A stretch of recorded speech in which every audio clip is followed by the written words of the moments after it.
Today we're going to make a page that you can use in your heritage albums or anything, any kind of album. And we're going to be using the Mirrored Ovals recipe template. Hi, I'm Beth Saunders, and here on Save the Pictures, we talk about heritage albums, general scrapbooking, going through estate pictures, and basically saving and cherishing and preserving your boxes of photos, getting them into the format that you can enjoy and share with your family. So if that's what you're looking for, you are in the right place. Now let's take a quick walk down memory lane.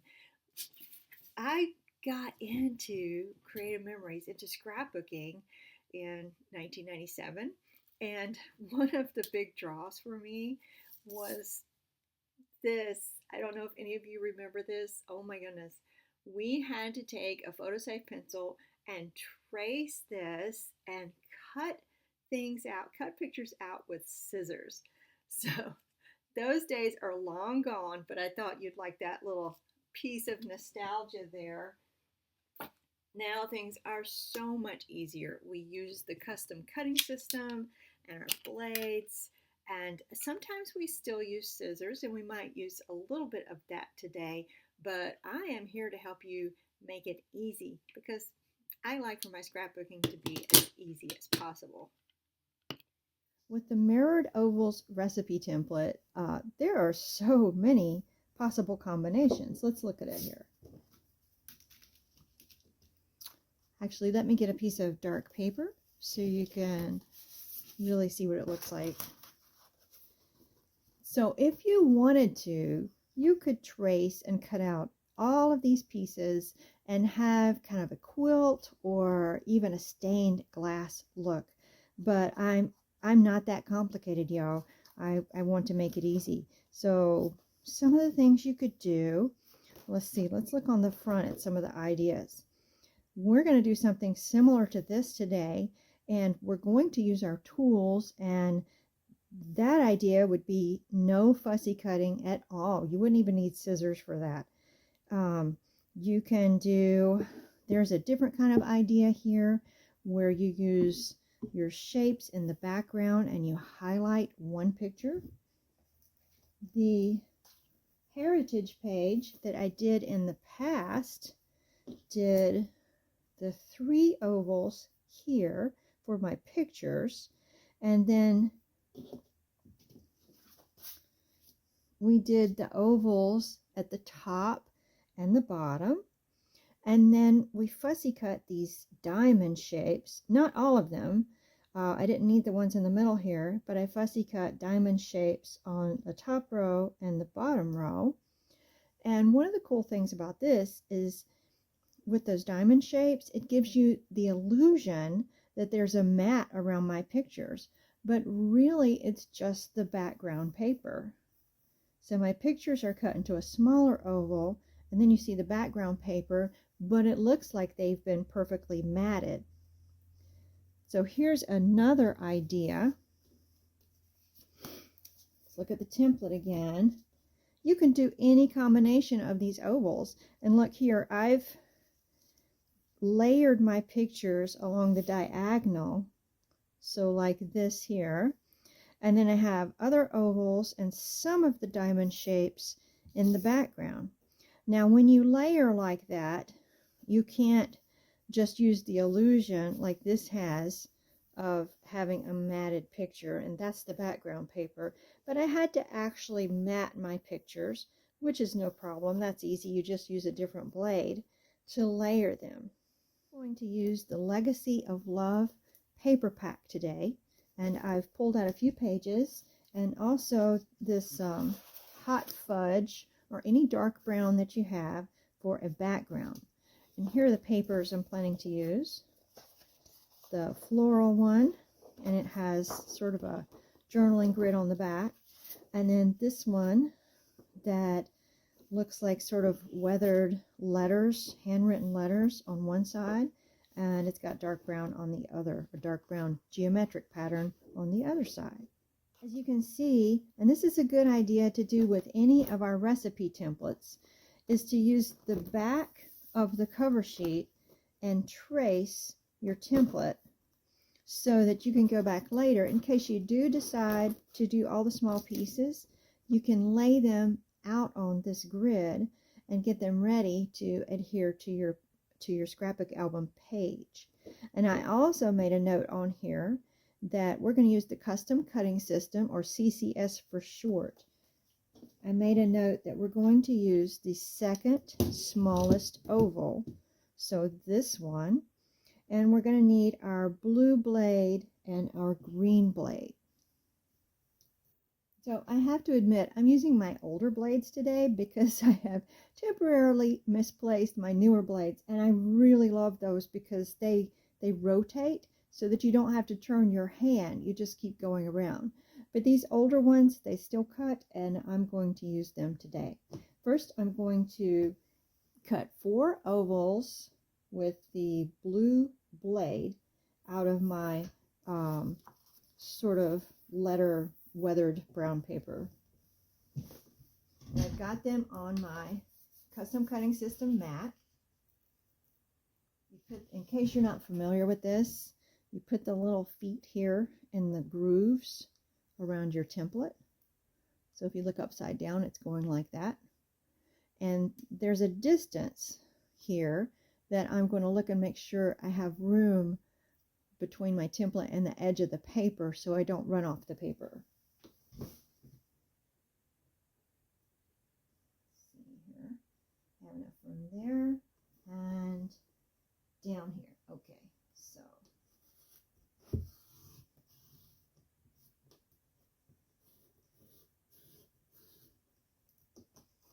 and did you notice that my cutting mat moved around a little bit?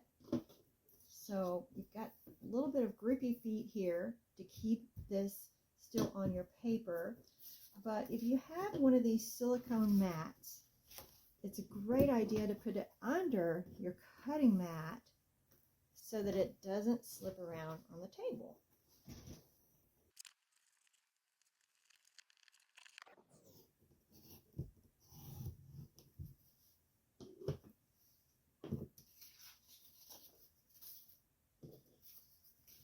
So I cut 4 of these mats with my blue blade, and now I'm going to cut my photos with my green blade. And I don't have any vintage photos printed out to cut, so I'm just going to use these placeholders. But by the way, I just want to point out that these are copies. I would never cut original photos, but I love making copies and using them in my layouts.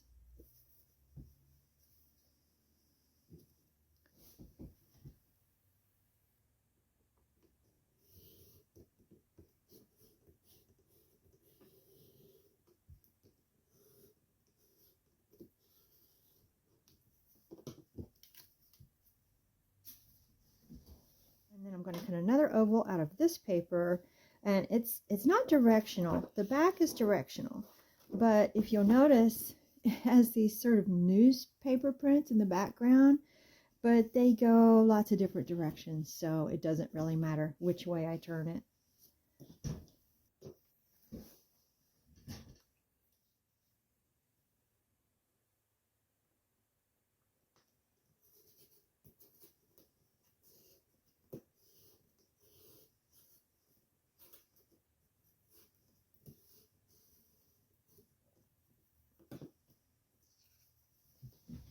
Now let's take our recipe template and put it on our background paper.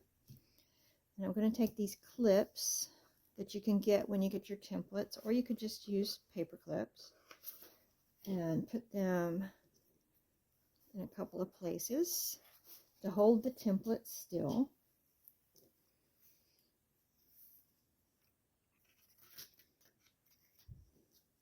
Now we take our ovals and we slide them under the template.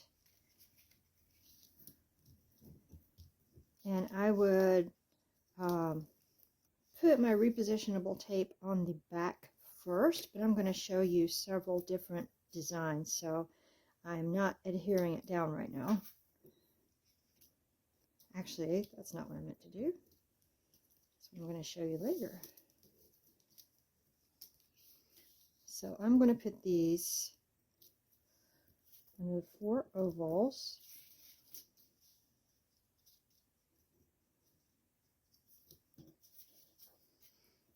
I think these with the writing, they're so pretty. And in this case, they're going to show. If you put a picture on them, they won't necessarily show the design.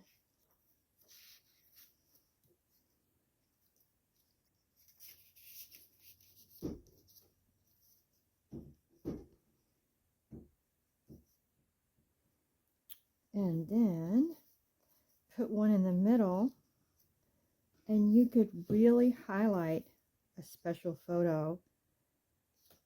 And with this design, we didn't do any fussy cutting, no scissors. Now we are going to do a little fussy cutting just so you can see some options.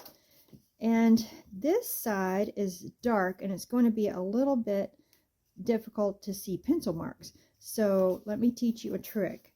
Whenever you use your recipe templates, make sure the Creative Memories logo is facing the right way. If you can, let me put it on a piece of dark paper here. See there, you see the Creative Memories logo. Make sure it's facing the right way. And if you want to do the back of something, then the template is up the way you want it, the paper is up the way you want it. Fasten that together. But I'm doing my little fasteners upside down here. And then turn the whole thing over. So now I can trace with a pencil on the light side of the paper.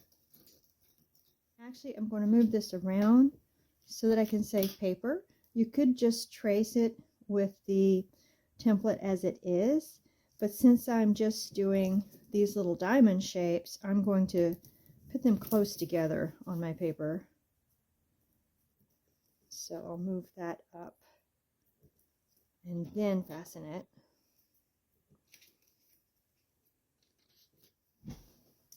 Just trace that.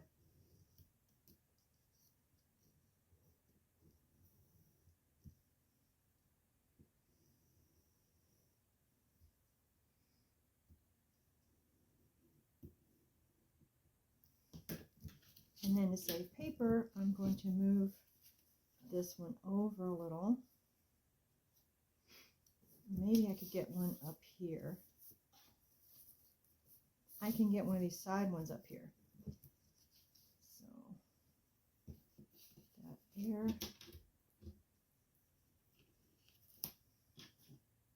And this down here. And trace one of these side ones. Or a half diamond. And then move it again.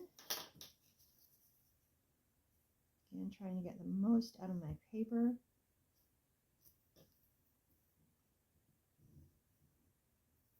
Okay, make sure to hold it still here.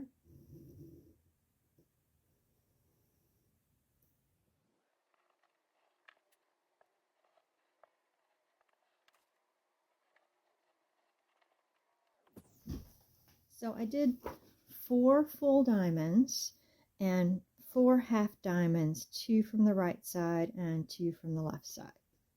Now let's take our microchip scissors and just do a little cutting.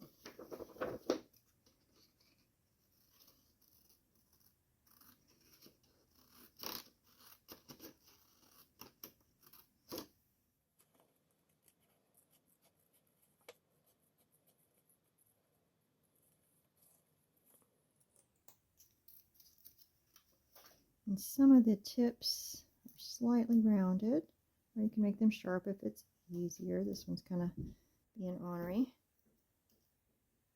There we go. And as I cut them out, I turn them over to the right side. Now then, let's get our template and let's turn it over to the right side. So I'm going to turn it so that I can read the words the right way. Put it on the background here.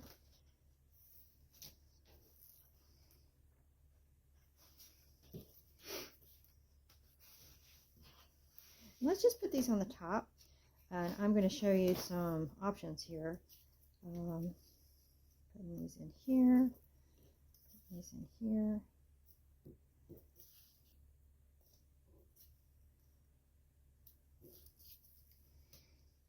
I'm skipping the middle row. There.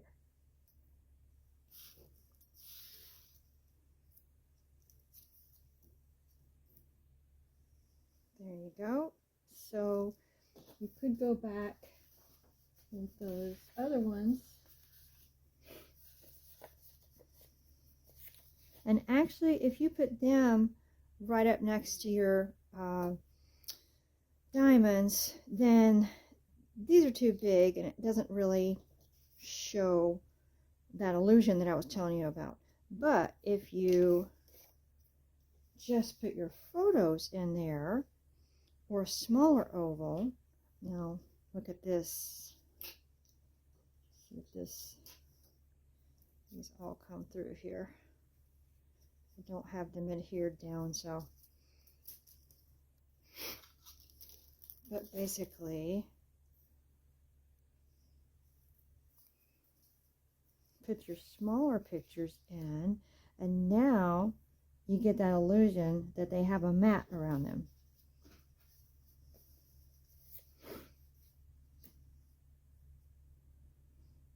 And one of the nice things you can do with this layout is you can then take a sticker, or let's grab a border. Let's see, one of these, put that across there, maybe this across here. That doesn't really show up. Let's do this one, or these flowers here. This would be nice. That across there,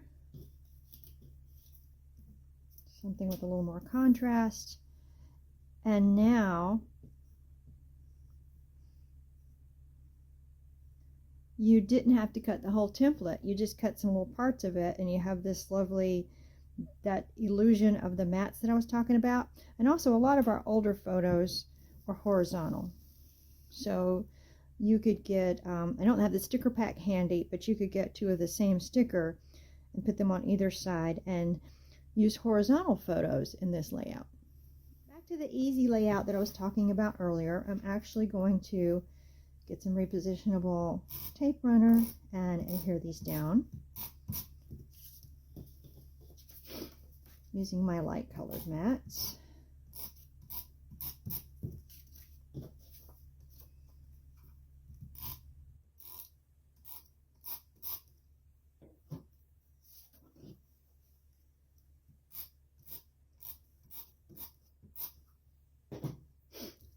And now I just put the clips at the top. I'm going to I can raise it and slip these under.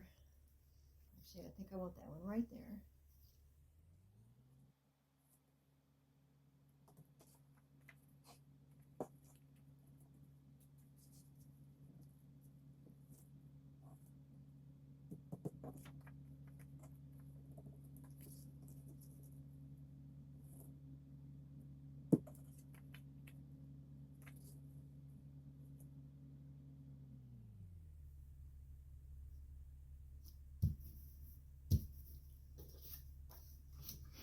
Put my center one on.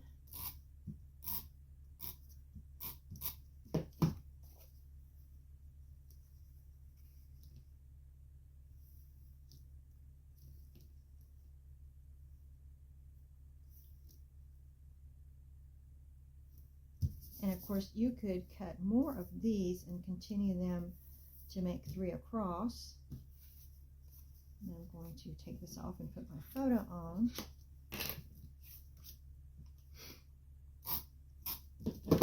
That's just a placeholder, so I put a little bit of repositionable tape runner on it. And then that would highlight a photo very nicely.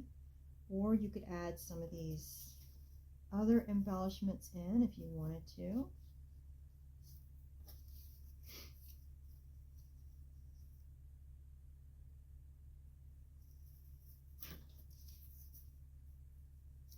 maybe some of the stickers or borders.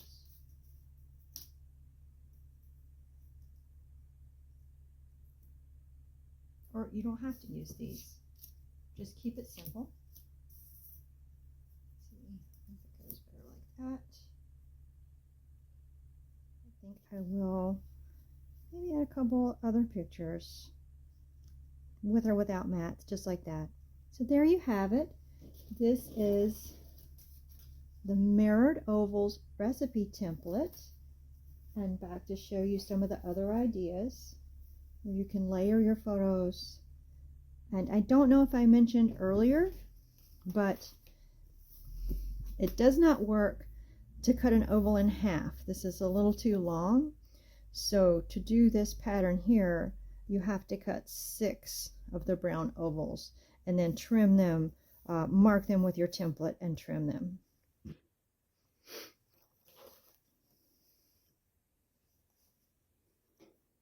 You have it. If you don't have the Mirrored Ovals recipe template, I've put a link in the show notes, so go check that out. And I hope this will give you lots of good ideas for what to do in your heritage albums or current scrapbook albums. And I hope to see you next time. Bye.